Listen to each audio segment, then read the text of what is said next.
નમસ્કાર દર્શક મિત્રો, હોટ ટોપિકમાં આપ સૌનું સ્વાગત છે. આપની સાથે હું છું શિવમ. દર્શક મિત્રો, હોટ ટોપિકમાં આજે આપણે વાત કરવાની છે આરોગ્યની, કારણ કે જે પ્રકારે આપણે થોડા દિવસ પહેલાં પણ ચર્ચા કરી હતી કે લોકો એન્ટીબાયોટિક્સનો વધારે પડતો ઉપયોગ જે કરી રહ્યા છે ને તેના કારણે અનેક બીમારીઓનો પણ ભોગ બની રહ્યા છે. હવે આપણે વાત કરીશું આજે દવાની દુકાનોની, કારણ કે જે પ્રકારે એક અહેવાલ સામે આવ્યો છે, દવાની દુકાનોમાં પણ એક પ્રકારે લોલમ લોલ ચાલતી હોય તે પ્રકારે થઈ ગયું છે. આપણે ખાસ કરીને જે કાયદાની વાત કરીએ, જો નિયમોની આપણે વાત કરીએ તો તેમાં અનેક જોગવાઈઓ છે, પરંતુ તે તમામ જે પ્રકારે એક્ટ છે, જે તમામ નિયમો છે તેનો ભંગ થઈ રહ્યો છે. રાજ્યની આશરે આપણે 40,000 જેટલી દવાની જે દુકાનોની વાત કરીએ તો ત્યાં નિયમોનો સરેઆમ ભંગ થઈ રહ્યો છે. 35% જેટલી એ દુકાનો છે કે જ્યાં જે નિયમો હોવો જોઈએ તે નિયમ છે જ નહીં. રજિસ્ટર્ડ ફાર્માસિસ્ટ આપણે વાત કરીએ તો તે હોવા જોઈએ, તે રજિસ્ટર્ડ ફાર્માસિસ્ટ જ નથી અને એમનેમ જ આ દવાની દુકાનો ચાલી રહી છે. ત્યારે ગ્રાહકોને પણ ડૉક્ટરના કોઈપણ પ્રકારના પ્રિસ્ક્રિપ્શન વગર દવાઓ કે જે આપવામાં આવી રહી છે. આ તમામ વાતો કે જે આરોગ્ય તંત્રના ધ્યાને છે છતાં પણ કોઈપણ કાર્યવાહી કરવામાં નથી આવી અને આ જ પ્રકારે આ દવાની દુકાનો કે જે ચાલી રહી છે.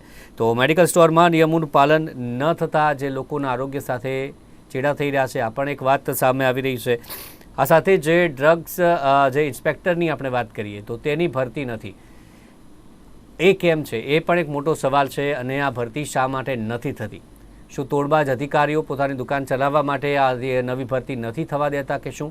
એ પણ એક સવાલ કે જે આના દ્વારા થઈ રહ્યો છે.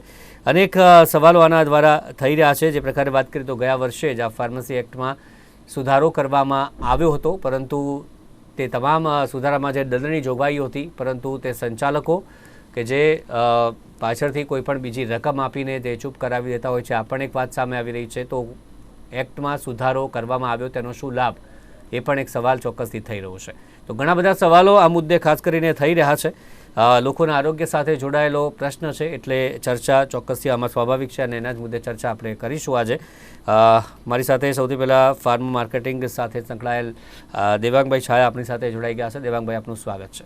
ત્યારબાદ મારી સાથે છે Gujarat state chemical and druggist association તરફથી પ્રમુખ આપણી સાથે તેમના જોડાયા છે જસવંતભાઈ પટેલ. જસવંતભાઈ, આપનું પણ સ્વાગત છે. સૌથી પહેલાં તો દવાની દુકાનોમાં જે આ પ્રકારે ચાલી રહ્યું છે, ખાસ કરીને લોલમલોલ જે અહેવાલ આવ્યો છે તેની સાથે આપ કેટલા સહમત છો? જસવંતભાઈ, આપનાથી શરૂઆત કરીએ. જે ડ્રગ પ્રાઇસ કંટ્રોલ ઓર્ડરનો જે કાયદો છે એની અંદર જ ફાર્માસિસ્ટના લાયસન્સ વગર ફાર્માસિસ્ટ વગર લાયસન્સ ન આપવું એ બહુ ક્લિયર કટ જોગવાઈઓ છે જ. અને જ્યારે લાયસન્સ લે છે ત્યારે ફાર્માસિસ્ટની જે રજીસ્ટ્રેશન નંબર સાથેની પહોંચ ફાર્મસી કાઉન્સિલની અંદર નોંધાયેલો ફાર્માસિસ્ટ જ આ કરતો હોય છે. એ જે વાત આજે જે છાપામાં મેં વાંચ્યું, હું પણ અચંબામાં પડી ગયો, કારણ કે આજે દેશની અંદર જે ગુજરાત રાજ્યની વાત કરું તો એક સમય એવો હતો કે ફાર્મસી કોલેજો ગુજરાત રાજ્યની અંદર એક જ હતી કે બે ઘણી કાઠી હતી. આજે લગભગ 90ના દાયકા પછી ગુજરાત રાજ્યની અંદર 89 થી વધુ કોલેજોને પરમિશન આપવામાં આવી અને 100% સીટો ભરાઈ જાય છે. અને આજે લગભગ બીજી ઘણી બધી કોલેજોને પણ પરમિશન આપવામાં આવી છે. એટલે આમ જોવા જાવ તો એ જે વાત હતી એ મારા માટે હજુ મને માનવામાં નથી આવતી 50% જેટલા ફાર્મસી. હા, 8-10% ફાર્માસિસ્ટની ગેરહાજરી હશે અથવા ઘણા ફાર્માસિસ્ટ ડ્યુઅલ જોબ કરતા હશે, જેના માટે ફાર્મસી કાઉન્સિલ બહુ જ કડક હાથે અત્યારે કામ લઈ રહી છે. અને જે તે લોકો ડ્યુઅલ જોબ કરતા હોય છે એમના રજીસ્ટ્રેશન પણ કેન્સલ કરતા હોય છે અને દંડની જોગવાઈઓ પણ એમાં છે. એટલે જે મને માનવામાં નથી આવતી, પણ આજે જે પદ્ધતિથી જે ઓનલાઈનની અંદર જે ગેરકાયદેસર ધંધા ચાલે છે એની સામે કડક હાથે કામ લેવું જોઈએ. આજે ડિજિટલ મેડિકલ સ્ટોર્સના નામે દવાની દુકાનો ખોલવા માંડી. ડોક્ટરના ત્યાં જાય, કોઈ લાયસન્સ વગરનું બિલ આપવામાં આવે અને લાયસન્સ વગરનું બિલ આપે અને એ ગમે ત્યાંની માલ સપ્લાય કરી દે. તો દવા અમે એવું સમજીએ છીએ કે ભાઈ દવા કોઈ શોખથી નથી ખાતું અને એ સંજોગોની અંદર કોઈ જગ્યાએ કોઈના ચેડા ના થાય. ફાર્માસિસ્ટની વાત છે તો ફાર્માસિસ્ટ વગર લાયસન્સ ન જ આપવું જોઈએ. તો અમે એસોસિએશનમાં ક્યારેય કોઈ ડિપાર્ટમેન્ટને એમ નથી કહેતા કે તમે આનું લાયસન્સ વગર ફાર્માસિસ્ટે આપો. કાયદો છે, કાયદાની જોગવાઈ છે અને કાયદાની જોગવાઈ મુજબ એને કાયદેસર લેવું જ પડતું હોય છે. ભૂતકાળ એક સમય હતો કે જ્યારે મેડિકલ સ્ટોર્સ ઓછા હતા, ફાર્મસી કોલેજો ઓછી હતી. આજે 90 થી વધારે કોલેજો આપણા રાજ્યમાં ફાર્માસિસ્ટની છે અને ફાર્માસિસ્ટના વ્યવસાય સાથે જે જોડાયેલા છે એ લોકો સમજે છે કે ભાઈ આ વ્યવસાયમાં રહેવું હોય તો ફાર્માસિસ્ટ જરૂરી છે. અને એ જ રીતે આજે જે જોવા જાવ એ મુજબ જે રેશિયો છે એ મને જે વાંચ્યો મને બહુ ખોટું લાગ્યું કે ભાઈ આ રેશિયો ખોટો છે.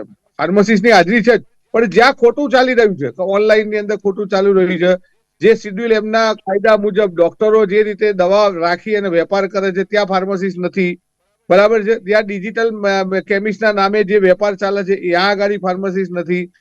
આજે સ્વિગી તો ઝોમેટો જેવા લોકો સપ્લાયમાં આવ્યા છે તો ત્યાં ફાર્માસિસ્ટ નથી. આ બધી છે, પણ દવાની દુકાનમાં ફાર્માસિસ્ટ નથી અથવા વગર ફાર્માસિસ્ટે દવાનું લાયસન્સ આપ્યું હોય એવું મારા ધ્યાનમાં નથી. છતાંય આપના કોઈ ધ્યાનમાં અથવા જે પણ સાથે બેઠેલા છે એમના ધ્યાનમાં આવત તો એઝ અ કેમિસ્ટ એસોસિએશન પ્રમુખ તરીકે અને જવાબદાર વ્યક્તિ તરીકે આપ અમને ધ્યાન દોરજો. ચોક્કસ અમે ડિપાર્ટમેન્ટના આ બાબતે અગવા કરી અને આ બાબતે એની સામે કાર્યવાહી કરાવીશું.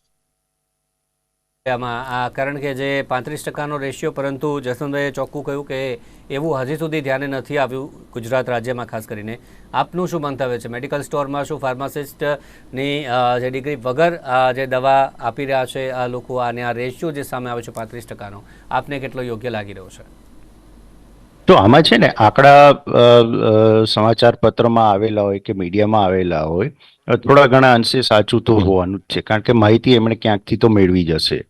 અચ્છા, તમને એનો એક પુરાવો આપો કે હમણાં જુલાઈ મહિનામાં પુણેમાં આ રીતે એફડીએ, મહારાષ્ટ્ર રાજ્યના એફડીએના ડિપાર્ટમેન્ટ, હેલ્થ ડિપાર્ટમેન્ટે આ રીતની ચકાસણી ચાલુ કરી હતી.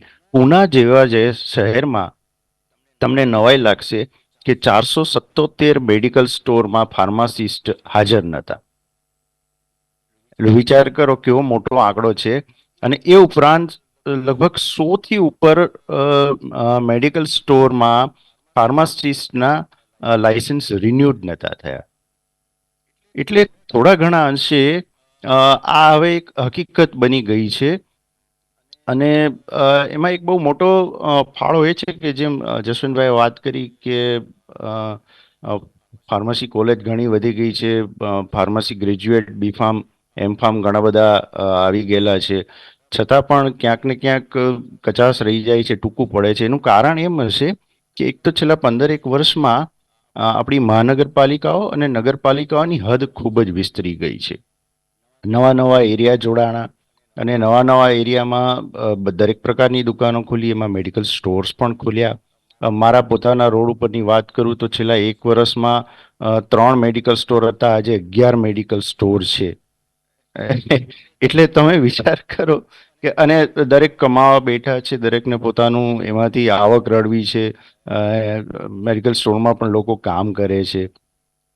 એટલે ક્યાંક ને ક્યાંક શું થાય છે ખબર છે, અને કે ફાર્મસીમાં શું છે કે તમે એક ચોક્કસ કલાકો હોય ત્યાં સુધી વાંધો નથી આવતો, પણ ફાર્માસિસ્ટને તમે એમ કહો કે સવારે 8 થી રાતના 10, 10:30 સુધી ભાઈ તારે હાજર રહેવું પડે, તો હું નથી માનતો કે જે રીતનું એમને સામે વળતર મળતું હોય, પગાર મળતો હોય, કે એના લાયસન્સનું એને જે કંઈ ભાડું મળતું હોય એનાથી એ રાજી થતો હોય. એટલે જેમ અગાઉ ઉલ્લેખ થયો એમ બીજે નોકરી પણ કરતા હોય છે, પોતાના લાયસન્સ ભાડે આપીને બીજો તો જે ધંધો કરતા હોય છે.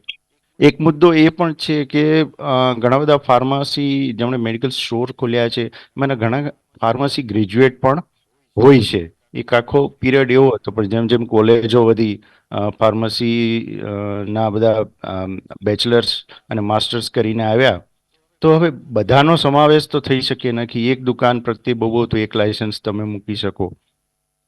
એટલે એવું પણ બનતું હશે કે બાકીના જે ફાર્માસિસ્ટ હશે કે જે રિમોટ એરિયામાં, દૂરના એરિયામાં, કે કોઈ એક મેડિકલ સ્ટોરની ચેન હોય એમાં પોતાના લાયસન્સ ભાડે આપી અને બીજે બધે પોતાના અન્ય કામોમાં પ્રવૃત્ત રહેતા હોય.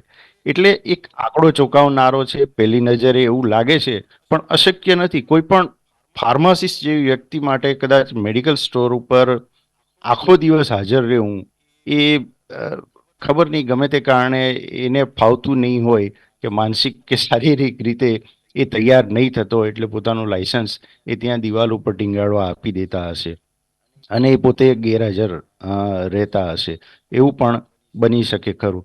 પણ એક કાનૂનની દ્રષ્ટિએ જોઈએ તો આ ગેરકાનૂની છે. સમાજ અને નૈતિકતાની દ્રષ્ટિએ જોઈએ તો અસામાજિક અને અનૈતિક કામ છે, કારણ કે સીધું સ્વાસ્થ્ય સાથે સંકળાયેલું છે. દરેક ફાર્માસિસ્ટ અને ફાર્મા રિટેલરનું કામ સીધું સ્વાસ્થ્ય સાથે સંકળાયેલું છે.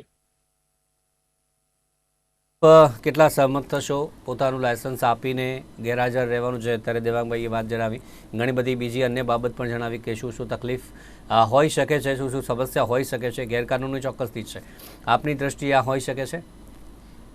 હાલે મારી દ્રષ્ટિએ દેવાંગભાઈની વાત સાથે હું ક્યાંય અસંમત નથી, પણ આજે જે રીતે digital market, digital medical stores ચાલે છે, જેનું લાયસન્સ જ નથી લેતા, ક્યાંકથી કોઈ ડોક્ટરના નામે દવા ખરીદી અને પેશન્ટને બારોબાર એક કાગળિયાની ચિઠ્ઠી ઉપર બિલ બનાવીને આપી દે છે, તો એ કેટલાય અંશે વ્યાજબી કહેવાય. બીજું, શેડ્યુલ એમ નો ફાયદો, જ્યારે શેડ્યુલ એમ જે હતું એ દેશમાં જ્યારે બહુ ઓછા મેડિકલ સ્ટોર્સ હતા, દવાઓ ઉપલબ્ધ ઓછી હતી, ત્યારે ડોક્ટર સાથે રાખી શકતો હતો, ડિસ્પેન્સ કરવા માટેનો હતો. આજે ડોક્ટર વેપાર કરતો થઈ ગયો છે. ચોક્કસ ફાર્માસિસ્ટની હાજરી 24, જે રીતે સવારે 10 વાગ્યાથી રાત્રે 10 વાગ્યા સુધી ક્યાંક ને ક્યાંક નહીં હોય, ક્યાંક ને ક્યાંક ઓફિસ અવર્સ દરમિયાન હશે, પણ હવે લગભગ મારી દ્રષ્ટિએ 60 થી 70% મેડિકલ સ્ટોર્સ એવા છે કે માલિક અથવા ભાગીદાર પોતે એમાં ફાર્માસિસ્ટ છે. આજે ધારો કે હું પોતે છું, લગભગ 47-48 વર્ષથી આ દવા બજાર સાથે સંકળાયેલો છું. હું પોતે ફાર્માસિસ્ટ નથી, પણ મારા પરિવારમાં 5 જણા ફાર્માસિસ્ટ છે. મારી બંને ડોટર ઇન લો, મારા બંને સન ફાર્માસિસ્ટ, કારણ કે હું દવાના વ્યવસાય સાથે જોડાયેલો છું. અને એમાં આમ નહીં તો આમ, મારે જો આ ધંધો કરવો હોય તો કાયદાનું પૂરેપૂરું પાલન કરવું પડશે, અને એ પાલન ના થાય, પાલન ન થાય તો એક ગુનેગાર તરીકે હું કહેવાઉં. પણ જ્યારે હું એક સંસ્થાના હોદ્દા ઉપર બેઠો હોઉં, મારા અનુભવથી, જે તે વખતે અનુભવના આધારે પણ ફાર્માસિસ્ટ બનાયેલા છે, જ્યારે ફાર્માસિસ્ટ કોલેજો ઓછી હતી અને અહીંયા ફાર્માસિસ્ટના પ્રોબ્લેમ હતા, ત્યારે સરકારે કન્ડેન્સ કોર્સ કરી અને ઘણા બધા લોકોને પોતાના આટલા વર્ષના દવાના અનુભવ છે એના બેઝ ઉપર ફાર્માસિસ્ટ બનાયેલા. એટલે જે તે વખતની વાત છે. પણ અત્યારે હાલ જોવા જાવ તો ફાર્માસિસ્ટનું જે પ્રમાણ બતાવે છે એ પ્રમાણ ઓછું છે. આજે લગભગ 90% દવાની દુકાન પોતે ફાર્માસિસ્ટ. અને હા, મેં તો આગળના કમિશનરોને કીધેલું છે અને અત્યારે જે કમિશનર છે એમને પણ કીધેલું છે કે તમે કાયદો જેવો બનાવી દો કે દવાના વ્યવસાયમાં માલિક અથવા ભાગીદાર હોય એને જ નવું લાયસન્સ આપવું, અને જે જૂના લાયસન્સ છે રિન્યુ થાય ત્યારે ફાર્માસિસ્ટ માલિક અથવા ભાગીદાર હોય એને જ આ લાયસન્સ આપવું જોઈએ, જેથી કરી અને આ ધંધાની અંદર જે કેટલાક લોકો, કારણ કે કોરોના દરમિયાન મેં જોયું કે લોકોએ એક માસ્ક ઉપર દવાના વેપારીએ ધંધો કર્યો છે, પણ લોકો સમાજની અંદર એમ થઈ ગયું કે દવાવાળા કમાઈ ગયા, તો 8,000 થી વધુ લાયસન્સો કોરોના વખતે અપાઈ ગયા હતા. બરાબર, આવા વખતે આજે લગભગ એ 8,000 વધેલા, પણ 8400 બંધ થઈ ગયા. લોકોને એમ હતું કે દવાનો ધંધો કરવો બહુ ઈઝી છે, પણ દવાનો ધંધો સોશિયલ લાઈફ બિલકુલ ઝીરો થઈ જાય છે. કારણ કે સવારે લગભગ 9 વાગ્યાથી રાત્રે 9 વાગ્યા સુધી સતત 12 કલાક એક ધાર્યું કોઈ પણ જાતની દવા આપવામાં ભૂલ ના થાય, કારણ કે દવા કોઈ શોખથી નથી ખાતું. અને છતાંય અમારા ધંધાની અંદર ગેરકાયદેસર જે રીતે ઓનલાઈન ચાલી રહ્યું છે, ગઈકાલે પણ રાજ્યસભાની અંદર કનિમોઝી જે સંસદ સભ્ય છે કે તામિલનાડુથી, એમણે પણ જે સ્વિગી અને ઝોમેટો થ્રુ જે રીતે ફાર્મ ઇઝીને એ લોકોએ એગ્રીમેન્ટ કર્યા છે સપ્લાય માટેના, તો એ તો ક્યાં ફાર્માસિસ્ટ છે, એમને તો કોઈ નોલેજ જ નથી. અને એ દવા કેટલા ટેમ્પરેચરમાં રાખવી જોઈએ, દવા કેવી રીતે, લો એવું કે છે કે ફાર્માસિસ્ટની દેખરેખ નીચે વેચાવું જોઈએ. ફાર્માસિસ્ટે જ વેચવું જોઈએ એવું નહીં, પણ ફાર્માસિસ્ટ દવાના ડોઝ માટે સારી રીતે પેશન્ટને સમજાઈ શકે અને વ્યવસ્થિત રીતે એની દેખરેખ નીચે થાય, જેથી કરીને કોઈ ખોટો ડોઝ, ઓવરડોઝ આપ્યો હોય તો એ તરત ડોક્ટરની જોડે ફોન પર વાત કરીને ક્લિયર કરે. અમેરિકા કે ઓસ્ટ્રેલિયા કે કેનેડામાં જે ફાર્માસિસ્ટની વેલ્યુ છે અહીંયા નથી. ફાર્મસી કાઉન્સિલના ઇલેક્શન પછી અમે ફાર્માસિસ્ટની વેલ્યુ વધે એવા સતત પ્રયત્ન કરીએ છીએ અને સરકારને કહીએ છીએ કે નવો કાયદો એવો લાવો કે જેની અંદર માલિક અથવા ભાગીદારો એને જ દવાનું લાયસન્સ આપવું જોઈએ. નવા લાયસન્સમાં ચાલુ કરો, પછી જૂનામાં રિન્યુમાં લાવો, તો ઓટોમેટિક ફાર્માસિસ્ટની વેલ્યુ વધી જશે અને લોકોને બી ખ્યાલ આવશે કે ભાઈ ફાર્માસિસ્ટની જરૂરિયાત શા માટે દવાના ધંધા સાથે છે. અને દવા ધારો કે બને તો લઈ અને માર્કેટિંગ સુધી દરેક જગ્યાએ ખરેખર ફાર્માસિસ્ટને જ એપ્રોચ કરવો જોઈએ. આજે બીએસસી ને માઇક્રો વાળા બી દવાના વ્યવસાયમાં એમઆર તરીકે હોય અથવા બનાવવામાં બી બીએસસી વાળા હોય, તો ત્યાં આગળ ફાર્માસિસ્ટની વેલ્યુ વધારવા માટે અમે સતત આ બધા પ્રયત્ન કરીએ છીએ. અને આજે ફાર્મસી કાઉન્સિલ પણ આ બાબતે ખૂબ કડક કાર્યવાહી કરે છે કે જે લોકો ડ્યુઅલ જોબ કરે છે એમના લાયસન્સે રદ થાય છે, પહેલી વખત હોય તો એને પેનલ્ટી થાય છે. બીજી વખત એના લાયસન્સ રદ થતા હોય છે, રજીસ્ટ્રેશન કેન્સલ થતા હોય છે અમુક ટાઈમ માટેના. તો આ બધી જ વસ્તુઓ પર કડકથી કામ થાય. હા, ચોક્કસ ગુજરાત સુધી કોઈ આંકડો સામે આવ્યો છે ખરી? મારી દ્રષ્ટિએ જેમ સાહેબે કીધું કે પુનાની અંદર 500 થી વધુ વેપારીઓ હતા, પણ પુનાની અંદર સભ્ય સંખ્યા તમે જોવા જાવ તો લગભગ 17 થી 18,000 વેપારી ખાલી પુનામાં છે દવાના વ્યવસાય. આજે ગુજરાતની વાત કરું તો ગુજરાતમાં 562 લાયસન્સો રદ થયેલા અને લગભગ 650 ઉપર એક્શન લેવાયેલા, 7 દિવસનું સસ્પેન્ડ, 5 દિવસનું સસ્પેન્ડ એવા. પણ આજે ગુજરાતમાં 35,000 થી વધુ રિટેલરો છે. તો પર્સન્ટેજ તમે જોવા જાવ તો એટલા નથી. હા, ડિપાર્ટમેન્ટ લેવલે વર્ષે 2 વખત એનું ચેકિંગ થતું હોય છે. એમાં એવું નથી હોતું કે ભાઈ આજે આવશે ચેક કરવા કે કાલે આવશે. એ અનાયાસે કોઈ પણ એરિયાની અંદર કોઈ પણ ડ્રગ ઇન્સ્પેક્ટર જતો હોય. આજે ડ્રગ ઇન્સ્પેક્ટરોની અછત છે અને એના માટે જ કહું છું કે આજે ઓનલાઈન કે ડિજિટલ જે ધંધો ચાલે છે એ કેવી રીતે ચાલી શકે? વગર લાયસન્સનું બિલ કેવી રીતે આપી શકે પેશન્ટને? અને પેશન્ટ ચોક્કસ દેવાંગભાઈ, એ જ સવાલ, ડ્રગ ઇન્સ્પેક્ટરોની જે પ્રકારે અછત છે તેની ભરતી, જે નવી ભરતી છે તે નથી થઈ રહી, તે શા માટે નથી થઈ રહી? આજે અધિકારીઓ આપણે વાત કરીએ તો તોડબાજ અધિકારીઓ પણ એવું કહી શકાય, પોતાનું ચલાવવા માટે આ નવી ભરતી નથી કરી રહ્યા, એવું આપને લાગી રહ્યું છે? ડ્રગ ઇન્સ્પેક્ટરોની ભરતી નથી થતી તેમાં એ સરકારને મોટો પ્રશ્ન શું છે કે એક તો તમારે 7મા પગાર પંચ પ્રમાણે પગારો આપવા પડે છે. કન્ફર્મ 5 વર્ષનો કોન્ટ્રાક્ટ રાખો તો પણ એમને કન્ફર્મ કરવા પડે છે. અને પછી પેન્શન, ગ્રેજ્યુએટી, આ તે બધું 20, 25, 30 વર્ષે રિટાયર થાય ત્યારે કરવું પડે છે. એટલે સરકારે કોઈ પણ ખાતામાં કોઈ પણ રિક્રુટમેન્ટ કરવું હોય તો બહુ લાંબો અને મોટો વિચાર કરવો પડે છે કે ભાઈ આર્થિક બોજો સરકાર ઉપર કઈ રીતે પડે. આખરે સરકારની આવક છે એ આવવાની છે, નાગરિકો પાસેથી જ આવવાની છે. નાગરિકો પાસેથી જે ટેક્સ ઉઘરાવશે જુદા જુદા, એમાંથી જેણે મેળવવાનું છે. પણ હકીકતમાં જો આપણે સમજી શકીએ કે ચલો ભાઈ, ફૂડ એન્ડ ડ્રગ્સ ડિપાર્ટમેન્ટ કે હેલ્થ ડિપાર્ટમેન્ટમાં ઇન્સ્પેક્ટર્સની સંખ્યામાં 5 થી 7% કમી છે, પણ ધારો કે 20 થી 25% કમી બોલતી હોય તો એ મોટો આંકડો છે. આપણે સ્વીકારી લઈએ કે ચલો પૂરેપૂરું 100% ભરતી કોઈ પણ ખાતામાં શક્ય નથી, પણ તમે કમસે કમ 90%, 85% ભરતીની નજીક આવો. બીજું, આપણે વાત કરી રહ્યા છીએ બહુ સંવેદનશીલ મુદ્દાની, સ્વાસ્થ્ય સાથે સંકળાયેલો છે, દવા સાથે સંકળાયેલો છે, લોકો સાથે સીધો સંકળાયેલો છે. એટલે તમે કોઈ પણ જગ્યાએ રિક્રુટમેન્ટનું ખાસ કરીને હેલ્થ ખાતામાં વિચારો તો તમારે બહુ લાંબુ વિચારવું જોઈએ કે આ લોકો માટે થઈ રહ્યું છે અને અત્યારની જરૂરિયાત છે. આજે 40,000 જેટલા મેડિકલ એસોસિએશનમાં સભ્યો છે. આવતા 10 વર્ષે એમાં બીજા 10,000નો વધારો થઈ જશે, એવું પણ બને. કારણ કે કોઈ પણ મહામારી આવે છે ત્યારે આમાં એક મોટો ઉછાળો આવે છે, કોઈ પણ બિઝનેસમાં મેડિકલ સાથે સંકળાયેલું હોય એમાં. એટલે રિક્રુટમેન્ટમાં જો સરકાર કોઈ પણ કારણસર પાછળ પડતી હોય તો એમણે 2 વાર વિચાર કરવો જોઈએ. મને લાગે છે જશવંતભાઈ અને જે પ્રમુખ એસોસિએશન સાથે સંકળાયેલા અન્ય સભ્યો છે તે લોકો પોતાની આ માગણી મૂકી શકે છે કે ભાઈ તમારે જો રિટેલર્સ ઉપર અથવા ફાર્માસિસ્ટ ઉપર ધ્યાન આપવું પડશે તો તમારે મેઇન ફોર્સ વધારવો પડશે.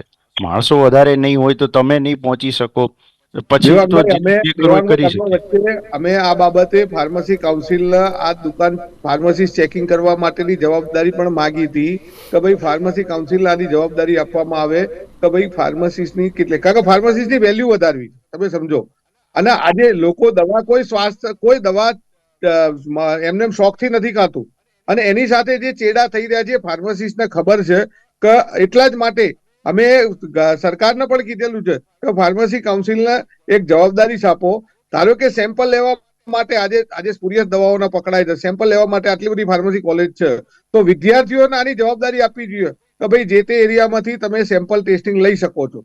અને હું તો એનાથી આગળ કહું છું કે લોકોના સ્વાસ્થ્ય સાથે ચેડા ના થાય એના માટે ડિપાર્ટમેન્ટ અથવા ગવર્મેન્ટ જો અમને સબસિડી આપવા તૈયાર હોય તો અમે એક એવી લેબ બનાવીએ અને લેબ એવી આધુનિક લેબ બનાવીએ કે જેની અંદર તરત ને તરત દવાઓના સેમ્પલ અમને ઈચ્છા થાય એવા સેમ્પલ લઈએ. કારણ કે આજે પીસીડી બેઝ એટલી બધી કંપનીઓ ઘૂસી ગઈ છે જેની ક્વોલિટી કંટ્રોલ બરાબર નથી હોતો અને ડિપાર્ટમેન્ટ પાસે સ્ટાફ નથી, એટલા માટે જે સેમ્પલિંગ લેવા જોઈએ ઓછા લેવાય છે અથવા કાયદાકીય છટકો એવી છે તો આજ દિન સુધી મારી દ્રષ્ટિએ 123 થી વધુ સ્પુરિયસ દવાઓ પકડાઈ હશે, પણ એની ઉપર કોઈ એક્શન તો કોઈની સજા નથી થઈ. એ બહુ દુઃખદ ઘટના છે. કારણ કે આજે આ બધી વસ્તુમાં કેમિસ્ટ એસોસિએશન દરેક વસ્તુમાં સપોર્ટ કરવા તૈયાર છે.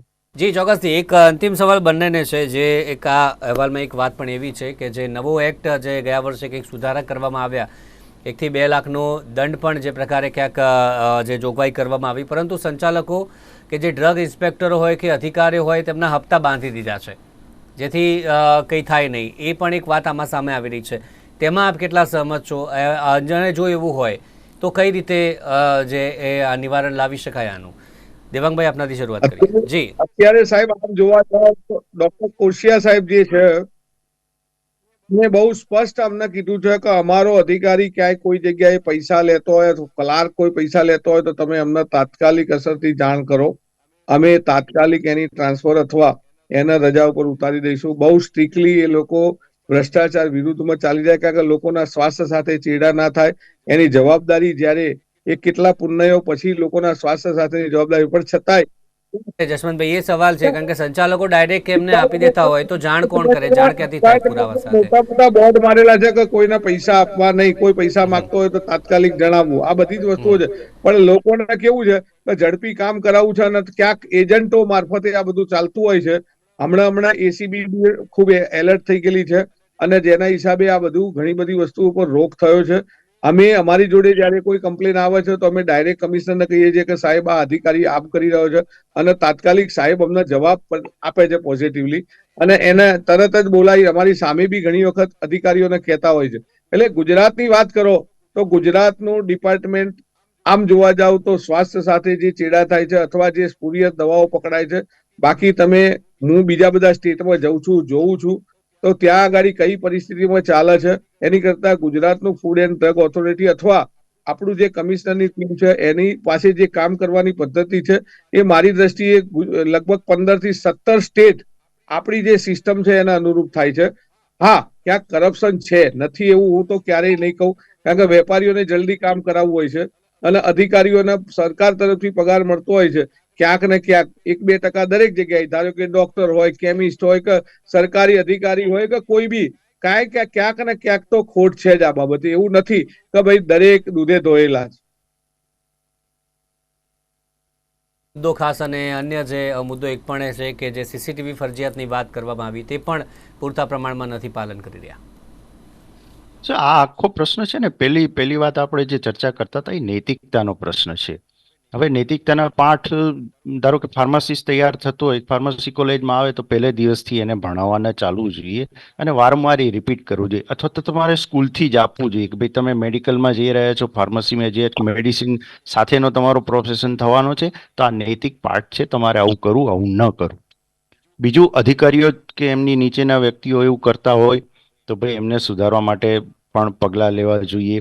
આ બાજુ મેડિકલ રિટેલ સાથે સંકળાયેલા ડીલર, ડિસ્ટ્રીબ્યુટર, રિટેલર હોય કે મેડિસિન બનાવનારા હોય, કંપનીઓ હોય, એમને પણ આખો પ્રશ્ન આ છે ને અંતે આવે છે નૈતિકતા ઉપર આવે છે કે તમે કરો તો અમે કરીએ ને અમે કરીએ તમે કરીએ કરતા ભાઈ આપણે સાચું કરીએ, એમની પાસે પણ સાચું કરાવીએ. હવે સીસીટીવી અને એ બધા જે વસ્તુ છે એ હવે આજકાલ બહુ કોમન થઈ ગયું છે. મને લાગે છે મોટાભાગે દરેક મેડિકલ સ્ટોરમાં હશે. ન હોય તો કારણ શું છે કે એનું હેન્ડલિંગ જે છે, ખર્ચો અને મેન્ટેનન્સ, એ અગેન પ્રશ્ન એ જ આવે છે કે તમારી એની કરતા જયારે કોઈ બનાવ બને છે ને ત્યારે જે ડીવીઆર ને બધા પોલીસ સ્ટેશન વાળા લઈ જાય છે ને પછી પાછું લેવા માટે દમ નીકળી જાય છે. સાચું કહું તો એકચ્યુઅલમાં સરકારની ગૃહ ખાતાની જવાબદારી છે કે રોડ ઉપર કે જ્યાં બી આ બધા આજે લગભગ આટલા બધા ક્રાઇમ જેટલા બને છે ને એ વિધિન શોર્ટ ટાઈમમાં પકડાય છે. તમે સમજી લો, કારણ કે આજે કેમેરા એટલા બધા થઈ ગયા છે અદ્યતન, અને એ સિસ્ટમમાં વેપારીને, કારણ કે આમાં શું થાય છે 17 ખાતા વાળા આવીને લમણા લેતા હોય પછી, અને જયારે હોય કઈ બનાવ બને ડીવીઆર આખું લઈ જાય. હવે ડીવીઆર લઈ જાય એટલે બાકીનું બીજું ડીવીઆર લાઈન મૂકવું પડે. ત્યાં પહેલું તો આવ્યું ના હોય, બીજું ખરીદ્યું હોય. એટલે સરકારમાં બી એટલું ઝડપી કામ થવું જોઈએ, વેપારી હેરાન ના થવો જોઈએ. હા, હા, એટલે સીસીટીવી કેમેરાનું તો શું છે કે અત્યારે બહુ કોમન થઈ ગયું છે. જેમ કહ્યું કે ક્વોલિટી બહુ સારી છે. ઠીક છે, મેન્ટેનન્સ અને એને બધાનો પ્રોબ્લેમ છે. અચ્છા, એમાંય પાછું સ્ટોરેજનો પ્રોબ્લેમ આવે છે કે અમુક દિવસ થાય, અમુક દિવસ સુધી પછી ન રહે. અને એટલે આ બધી બહુ નાની વસ્તુ છે. પણ આપણો મુખ્ય મુદ્દો જે હતો એ કે ભાઈ ફાર્માસિસ્ટ હાજર રહેવા જોઈએ, ફાર્માસિસ્ટનું રિન્યુઅલ થયેલું લાયસન્સ હોવું જોઈએ. એટલે એના ઉપર મૂળ મુખ્ય ભાર દેવાની પ્રશાસને અને રિટેલ સેક્ટરમાં રહેલા અને લોકોએ ધ્યાન રાખવું જોઈએ. ભાઈ તમે દવા ખરીદો છો, ભાઈ તમે કઈ ખરીદો, પ્રિસ્ક્રાઇબ કરેલી ખરીદો છો કે નહીં. અગેન મેં કહ્યું ને કે આ નૈતિકતાનો સવાલ છે એ પ્રજા ઉપર કે જે ચિઠ્ઠી લઈને આવે છે. છે નૈતિકતા, પછી જી ગ્રાહક જી હોય કે પછી દુકાનદાર, આપણે વાત કરી બંને તરફની આ વાત છે. અત્યારે તો જે તમામ સમસ્યાઓ છે, ખાસ કરીને કયા કયા પ્રશ્નો ઉદ્ભવી રહ્યા છે, જે સર્વે આવે છે, જે અહેવાલ આવતો હોય છે, તેના પર ચર્ચા કરીએ છીએ. પરંતુ હાલ ચિંતાનો વિષય ચોક્કસથી છે કે જે રજિસ્ટર્ડ ફાર્માસિસ્ટ નથી અને તે જે વેપાર કરી રહ્યા છે તેને કારણે આરોગ્ય સાથે ચેડા થઈ રહ્યા છે. પરંતુ આરોગ્ય વિભાગે આના પર સંજ્ઞાન લેવું જોઈએ અને યોગ્ય કાર્યવાહી ચોક્કસથી થવી જોઈએ. અને ભરતીની ખાસ વાત છે, જે ડ્રગ્સ ઇન્સ્પેક્ટરોની ભરતી છે તે પણ તાત્કાલિક કરવી જોઈએ, જે અછત છે તે પૂરી કરવી જોઈએ. એ જ મુદ્દે ચર્ચા કરી. ચર્ચામાં જોડાયા જસવંતભાઈ અને દેવાંગભાઈ, બંનેનો આભાર અમારી સાથે જોડાયા બદલ. Thank you very much. તો દર્શક મિત્રો, હાલ હોટ ટોપિકમાં બસ આટલું જ. ફરી મળીશું નવા મુદ્દા સાથે. રજા આપશો. નમસ્કાર.